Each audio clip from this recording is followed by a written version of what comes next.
Palavra do Senhor. E não há nada melhor do que nós falarmos num tempo na qual estamos vivendo sobre graça. Eu sei que estamos num tempo tão conturbado, com tantas notícias, né? Agora tem essas questões de fake news, com tantas desgraças, com tantos anúncios. Sobe a gasolina, graças a Deus, baixa a gasolina, né? Sobe o contrafilé, baixa o contrafilé. E aí a gente começa a falar: Deus, tem misericórdia, como é que vai ser aí o dia a dia, como é que vai ser a nossa caminhada, porque as notícias que temos ouvido não são tão satisfatórias, né? E agora, chegando cada vez mais perto das eleições, em novembro, a tendência, outubro, a tendência é essa mesmo, irmão. Você vai começar a ouvir tanta coisa, vai começar a ver tanta coisa, e aí nós precisamos ter os nossos corações aquietados. Inclusive, eu não sei se o Guilherme tem aí, se colocou aí no telão, sobre o jejum. Aí dá tempo de você baixar aí. Tem aí, filho? Sobre o jejum.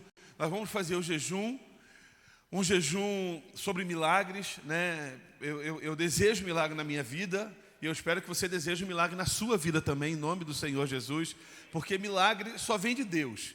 Só vem de Deus. O resto, irmão, e resto é baboseira. Mas milagre só vem da parte do Senhor Deus.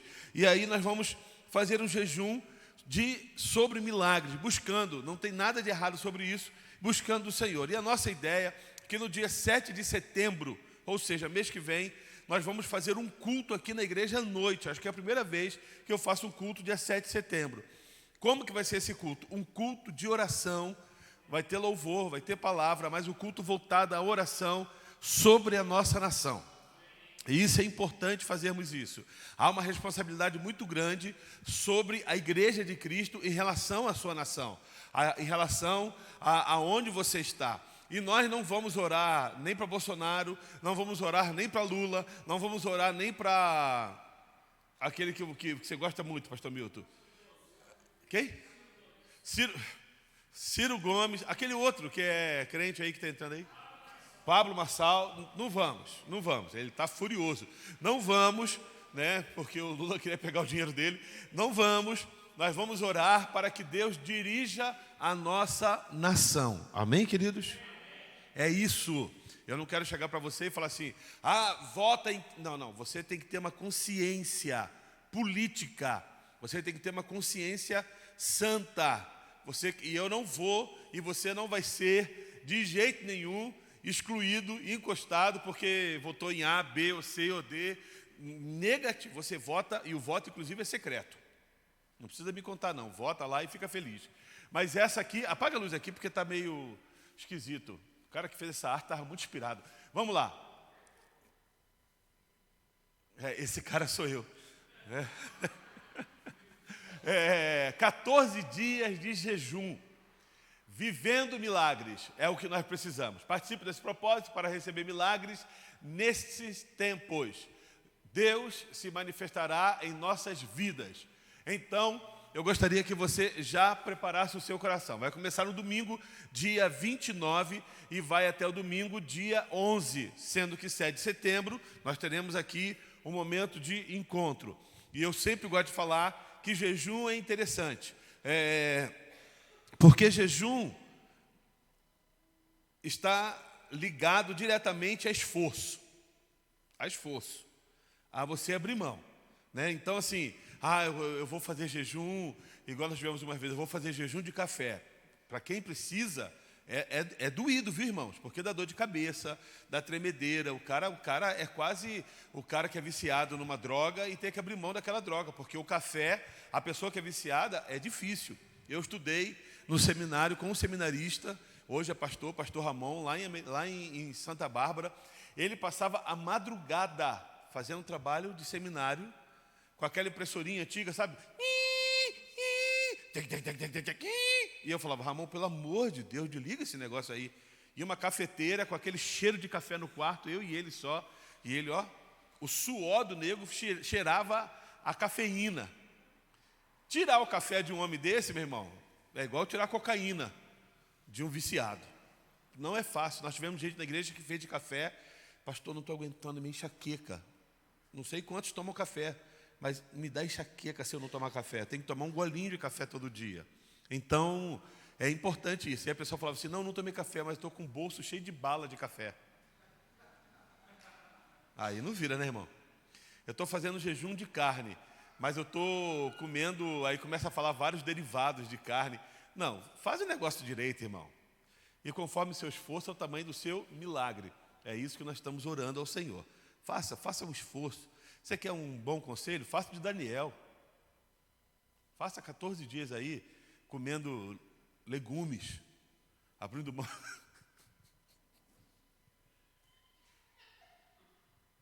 Você não viu o olhar do Everton para mim. Eu não consegui. Você não viu o olhar dele. Mas faça um jejum. É um desafio. É um desafio. Não é fácil, mas é bom. Pois bem, e dentro disso tudo, eu queria compartilhar com os irmãos um tema bem específico falando sobre graça.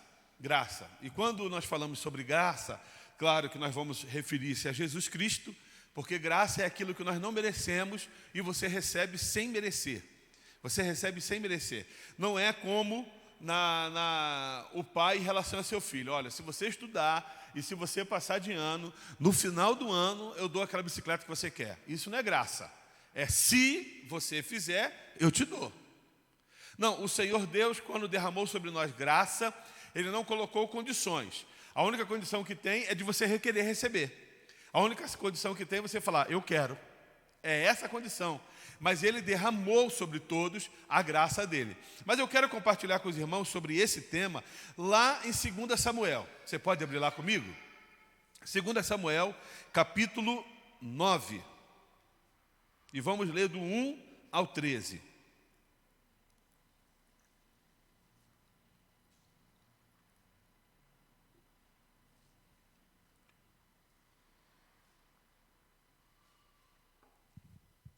Nove de 1 a 13. Nossa, tudo muda. Davi e Mefibosete. Foi aí, irmãos? Acharam? Diz assim, certa ocasião Davi perguntou, resta ainda alguém da família de Saul a quem eu possa mostrar lealdade? Por causa da minha amizade com Jônatan. Então chamaram Ziba, um dos servos de Saul, para apresentar-lhe a Davi. E o rei perguntou, você é Ziba? Sou eu, teu servo. Respondeu ele. Perguntou-lhe Davi, resta ainda alguém da família de Saul a quem eu possa mostrar lealdade de Deus? Respondeu Ziba. Ainda há um filho de Jonatas, aleijado dos pés. Onde ele está? Ou onde está ele? Perguntou o rei. Ziba respondeu, na casa de Maquir, filho de Amiel, em Lodebar. Então o rei Davi mandou trazê-lo de Lodebar. Quando Mefibosete, filho de Jonatas e neto de Saul, compareceu diante de Davi, prostrou-se com o rosto em terra. Mefibosete, perguntou Davi. Ele respondeu, sim, sou teu servo. Não tenha medo, disse-lhe Davi, pois é certo que eu o tratarei com bondade por causa de minha amizade com Jonatas, seu pai.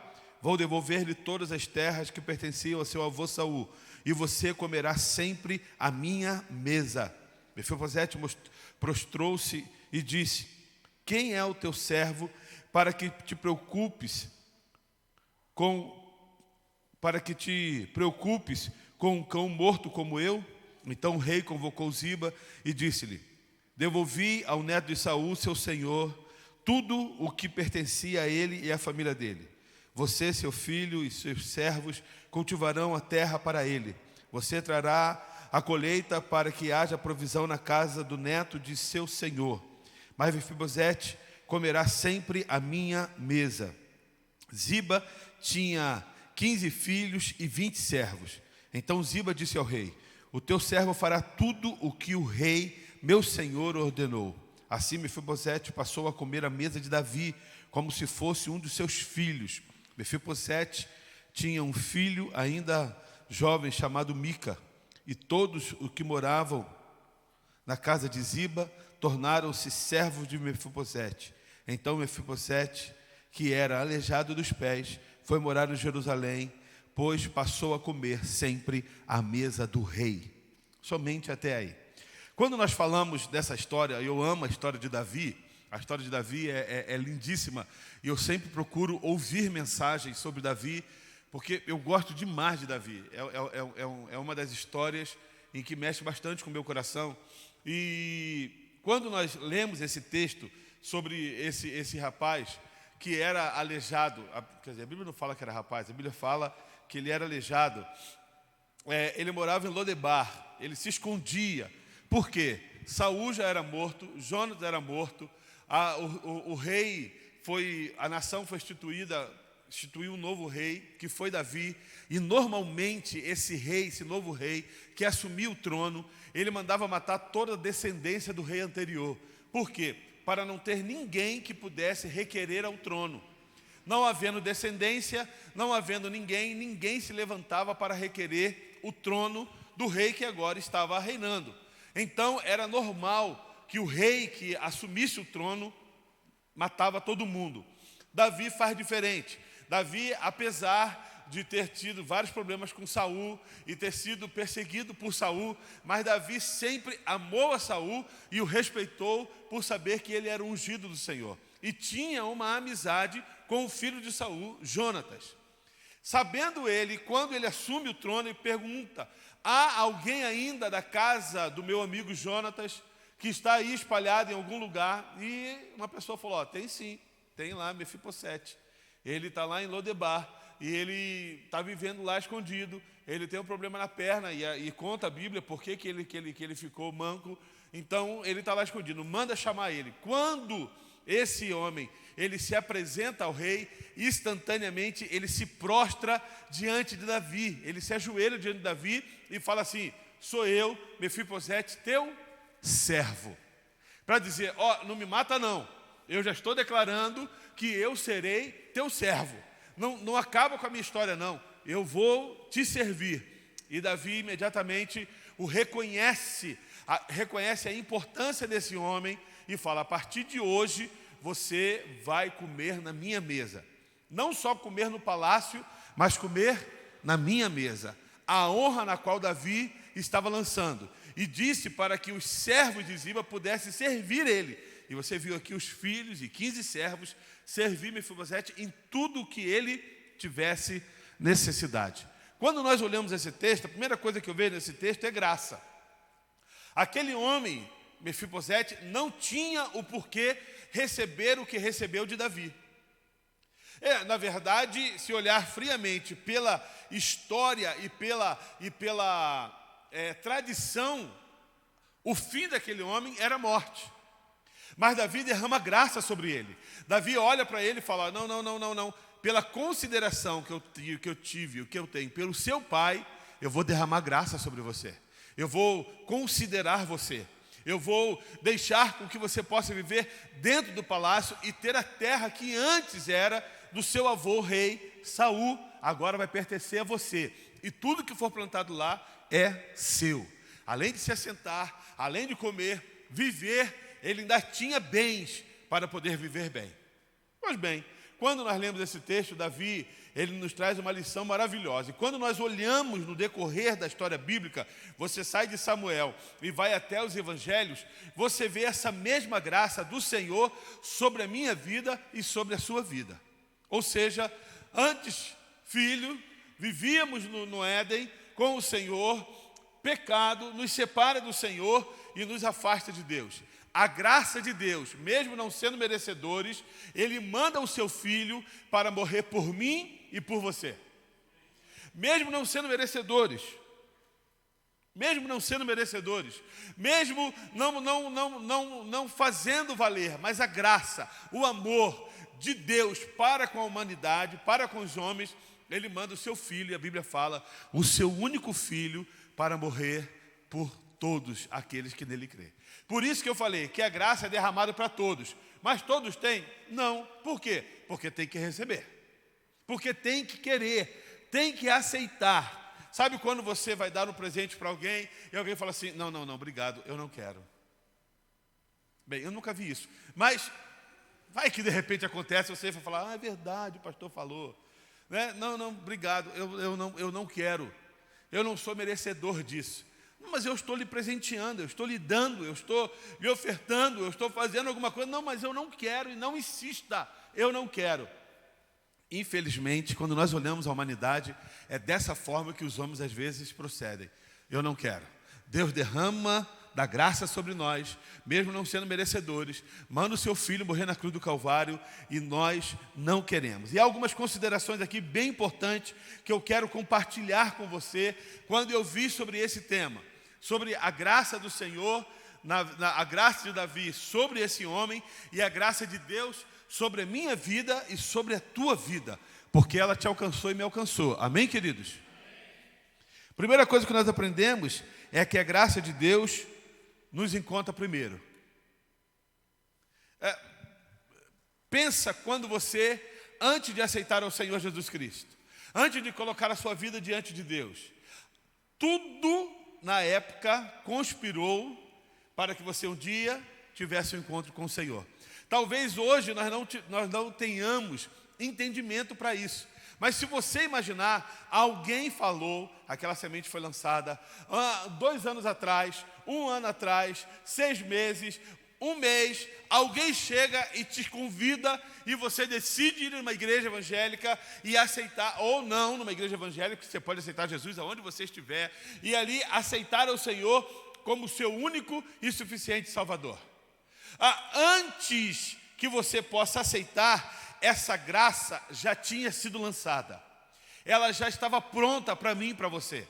Há os teólogos que dizem, e eu acho que o Bruno, quando pregou aqui na última ceia, uma das vezes, ele falou que antes da queda humana, o perdão já estava pronto.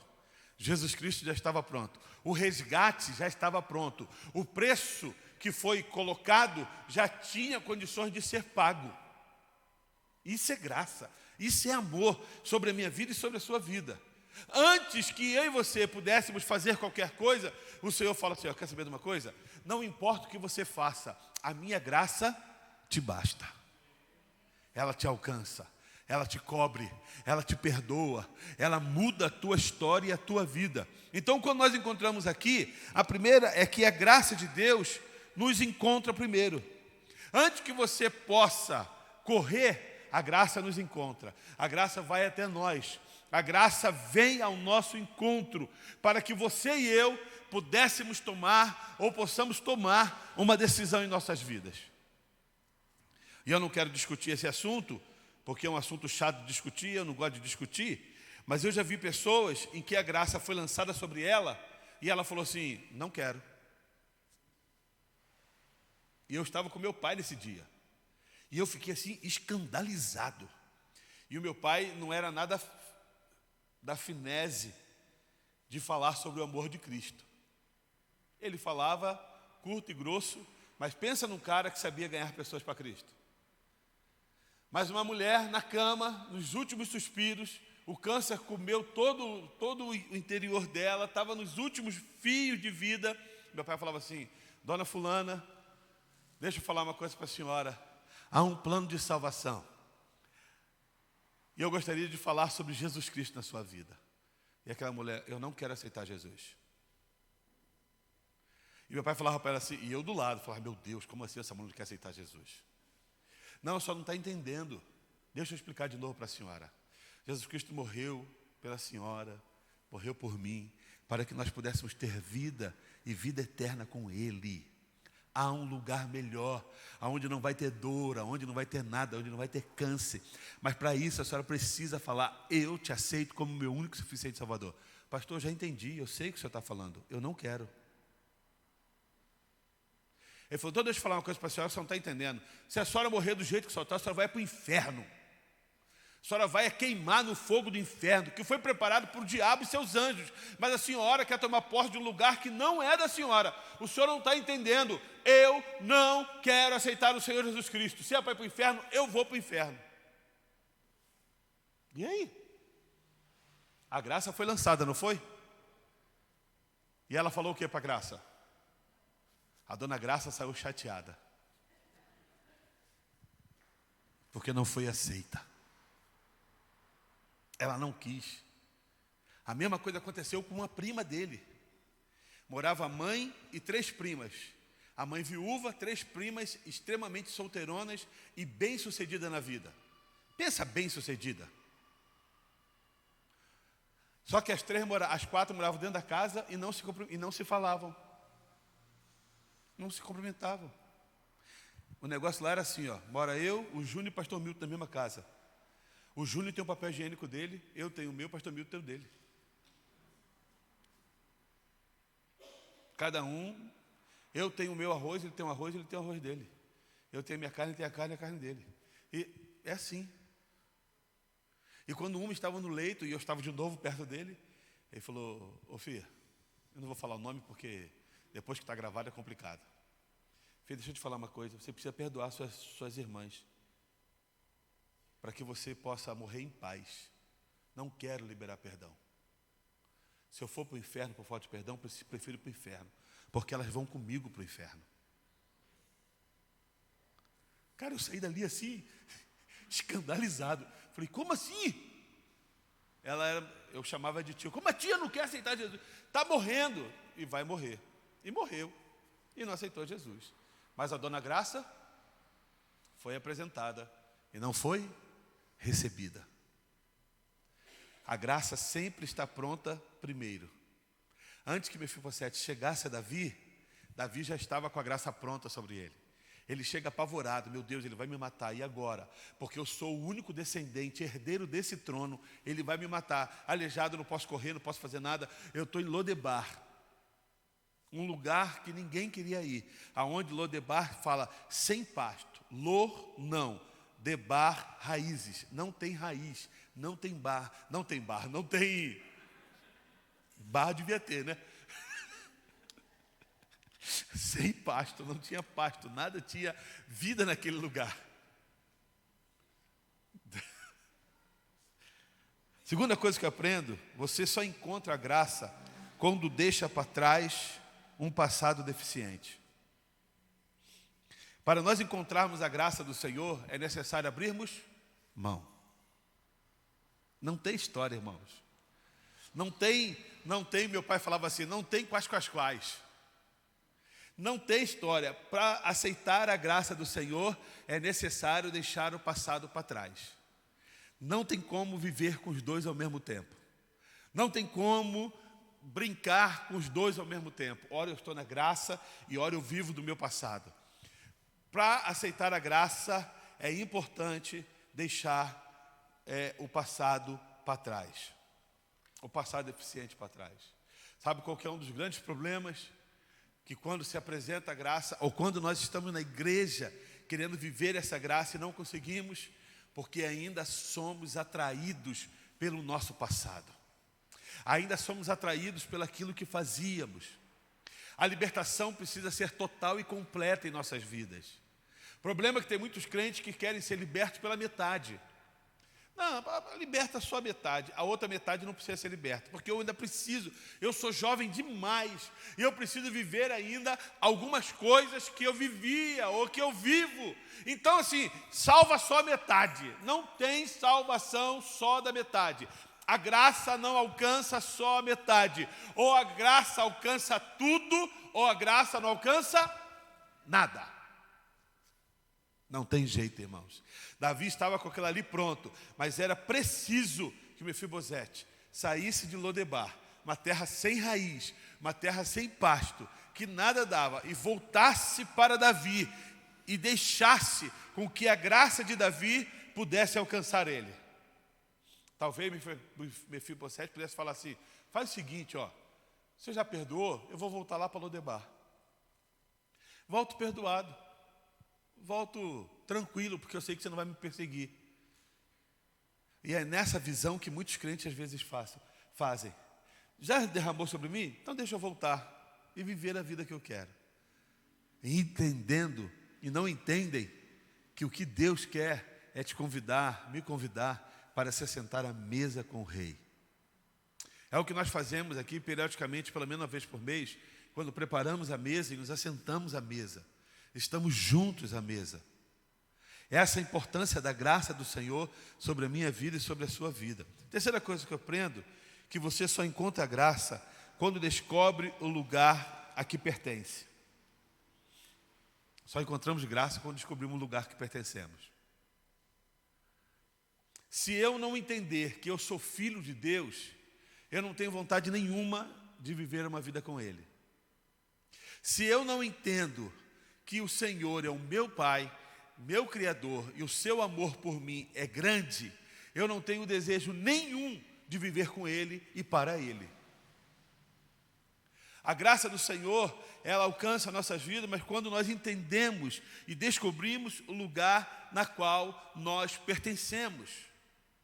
Você e eu não fomos criados para vivermos no mundo do pecado. Fomos criados para quê?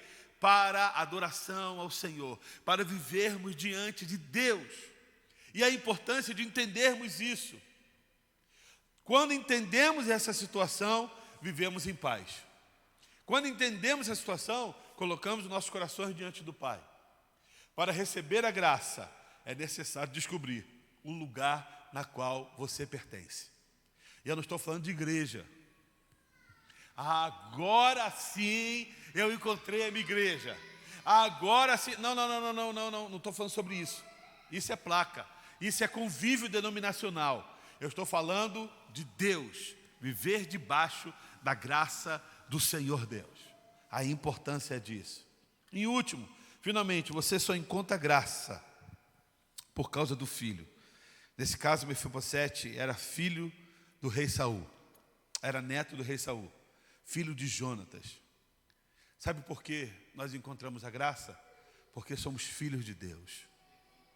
E como filhos, Ele derrama sobre mim e sobre você essa possibilidade. Davi só derrama graça sobre Mefibosete, não era porque ele era mais um do reino, é porque ele era neto de Saul, filho de Jonatas, linhagem real.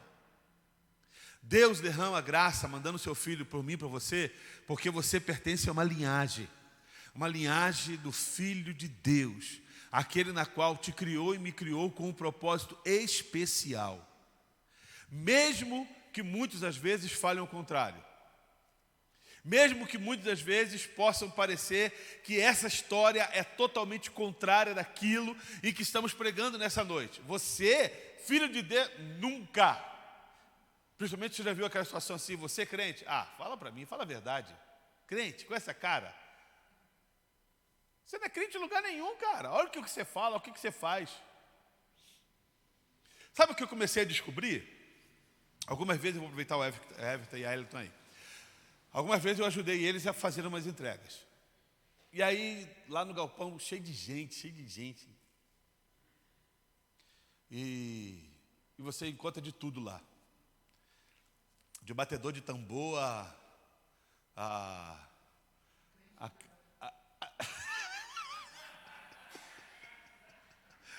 crente. Tá bom, vamos continuar a história. E aí eu comecei a frequentar. E lá eles não me chamam de Alexandre, eles só me chamam de pastor. Até mesmo quando eu faço alguma coisa errada. Ô pastor, confere aí se está tudo certo aí. Pastor. E alguns começaram a passar por mim e falar assim, paz do Senhor, pastor. Aí eu falei, tem mais crente nesse lugar. Além de mim, possivelmente o Everton, com certeza a Ellen, o Rodrigo e a Andressa. Eu falei, tem mais crente nesse lugar. E começou vários, uns caras com cara de brabão. Tem 2 caras que saem lá, eu não sei o nome deles de jeito nenhum, um cara de brabão. Tem um que eu falo que é parecido com o Fernandinho, chegou para mim, paz do Senhor, pastor. Eu falei, aí não, aí você está bagunçando com a minha vida. Mas você começa a descobrir na vida de alguns o que Deus está fazendo. Alguns se revelando, se mostrando. E aqueles que não querem nada com Deus, eu falo que vai para o inferno. Eu já falei para alguns lá. Falei, filho, você não tem jeito não, o seu lugar é fogo. Você vai queimar no fogo. Ele fala, que isso, pastor, ora por mim, pelo amor de Deus. Me põe lá no seu círculo de oração, pede às irmãs do círculo de oração para orar. E eu falo para ele, vou orar nada, vai lá. Você sabe onde é o endereço. Mas nós precisamos entender, querido, que essa graça foi dada para aqueles que se deixam ser reconhecidos filhos. Filhos. Porque a Bíblia fala que ele morreu por todos, porque todos pecaram e carecem dessa glória de Deus. Ninguém é melhor que ninguém. Eu não sou melhor por estar aqui em pé com o microfone na mão, porque poderia ser o Júnior, poderia ser o pastor Milton, poderia ser o Everton, podia ser o irmão Sérgio, podia ser o Renato, podia ser o Washington, que eu estou esperando um dia que ele vai estar aqui pregando, poderia ser qualquer um de nós. Então não somos melhores por isso. O que nos une, a diferença que está sobre nós, é essa graça que decidimos juntos recebermos do Senhor. Então eu gostaria que nessa noite você entendesse que a graça do Senhor foi liberada sobre a minha vida e sobre a sua vida, mas que você pode fazer duas coisas: aceitá-la por completa, ou ficar olhando no retrovisor da vida com saudade daquilo que está para trás, e a graça se afastar de você. Você pode aceitar por completo, ou nessa noite fazer como essas duas experiências que eu contei para você do meu pai, quando ele estava vivo pastoreando. Não quero, não vou. E eu gostaria que nessa noite você pudesse olhar para dentro de você mesmo e falar: Senhor, como está o meu relacionamento com essa graça? Como está o meu relacionamento com esse amor de Deus? E eu falo aqui para crente: como está o teu relacionamento com esse amor de Deus? Porque precisamos de tempos em tempos fazer um check-up. Sabe aquele negócio de médico? Que você vai no médico: eu não estou sentindo nada. Nada, estou bem. Eu sei que meu exame de sangue é 4 anos atrás, tudo filezinho, mas eu tenho que fazer um check-up, porque fazem 4 anos. Já engordei, emagreci, engordei, emagreci, engordei. Então eu preciso ir fazer um check-up. E de vez em quando, eu e você precisamos sim fazermos check-up da nossa vida espiritual, olharmos a nossa postura em relação à graça de Deus e falar: Senhor, eu preciso dela a cada dia sobre a minha vida. Vamos ficar de pé?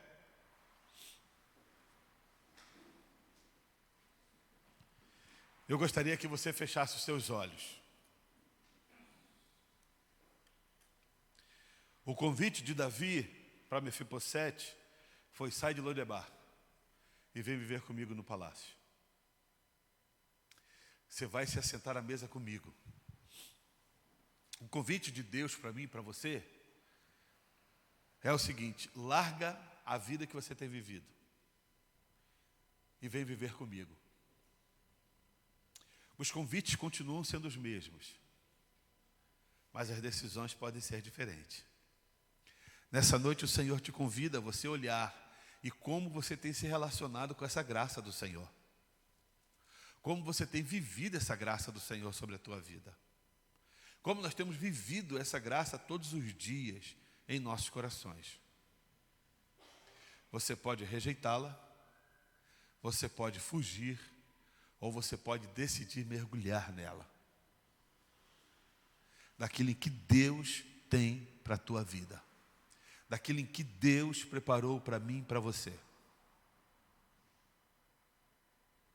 Eu gostaria que você nessa noite pudesse olhar e se há a necessidade de você rever, refazer rota e pedir para que o Senhor tenha misericórdia, eu quero orar com você. Eu quero orar pela sua vida. E não há problema nenhum refazer rotas, porque às vezes saímos dos caminhos. Eu quero convidar você a colocar a mão no seu coração. Só você que precisa refazer essas rotas. Se está tudo bem, fique em paz. Fique em paz. Foi mais um aprendizado. Mas se o Espírito Santo falou com você nessa noite, não evita não. Não evita não. Foge não. Refaça. Viva a graça na totalidade do que ela é e do que ela oferece para mim e para você nessa noite. Viva isso. Na totalidade daquilo que ela tem sido despejada sobre a tua vida. E falado para mim e para você: eu estou aqui porque eu te amo. E quero mudar o quadro dessa tua história. Pai querido, Nessa noite, ó Deus, nós te louvamos. Te agradecemos, ó Deus, porque o Senhor nos trouxe a esse lugar. O privilégio que temos de estarmos na tua casa. Às vezes, alguns se chegam na tua casa por obrigação. Outros se chegam porque não querem dar satisfação. Mas outros se chegam porque têm prazer. Mas, na verdade, todos nós nos achegamos a ti. Seja por prazer, seja por satisfação, seja por obrigação, nós nos achegamos ao Senhor. E quando o Senhor decide falar, o Senhor fala no coração, independente daquilo que nós arquitetamos em nossos corações. E eu quero pedir ao Senhor nessa noite, que o Senhor venha cuidar de nós. A tua palavra diz que o Senhor nos ama, e por tanto nos amar, mandou o seu único filho para morrer por nós. Há esperança, há amor, há graça, e essa graça é suficiente para todos nós. A palavra do Senhor diz que a graça, ela nos basta, porque a graça é curadora, a graça rompe barreiras, a graça, ela corta barreiras, a graça nos faz voltar, a graça nos faz ir adiante, a graça nos faz viver o que nós nunca vivemos. Pai, nessa noite nós queremos te louvar por ver essas pessoas com as mãos nos seus corações e pedir, ó Pai, que eles possam sim, de fato, viver esse amor e a graça do Senhor sobre cada um. Pai, eu quero pedir que o Senhor venha restaurar, que o Senhor venha trabalhar, que o Senhor venha mostrar de uma forma íntima e poderosa o plano dos céus sobre cada um, ó Pai, em nome do Senhor Jesus. O plano dos céus sobre a vida de cada um deles, ó Pai, em nome do Senhor. Há um plano, e esse plano termina em amor, esse plano termina em resgate, esse plano termina em salvação, esse plano termina em uma vida melhor com Cristo Jesus, aleluia. Eu quero pedir ao Senhor nessa noite, revela-te a eles, revela-te, Senhor Deus, para que eles vivam o melhor do Senhor a cada dia. Somos gratos, ó Pai, somos gratos pelas belas canções que adoramos hoje, somos gratos de ver os meus irmãos aqui juntos, somos gratos por esse tempo maravilhoso e por esse templo que o Senhor nos deu. Ó Deus, e pedimos que o Senhor nos dê uma noite de paz e descanso. Nós te louvamos em nome de Jesus Cristo. Amém. Amém.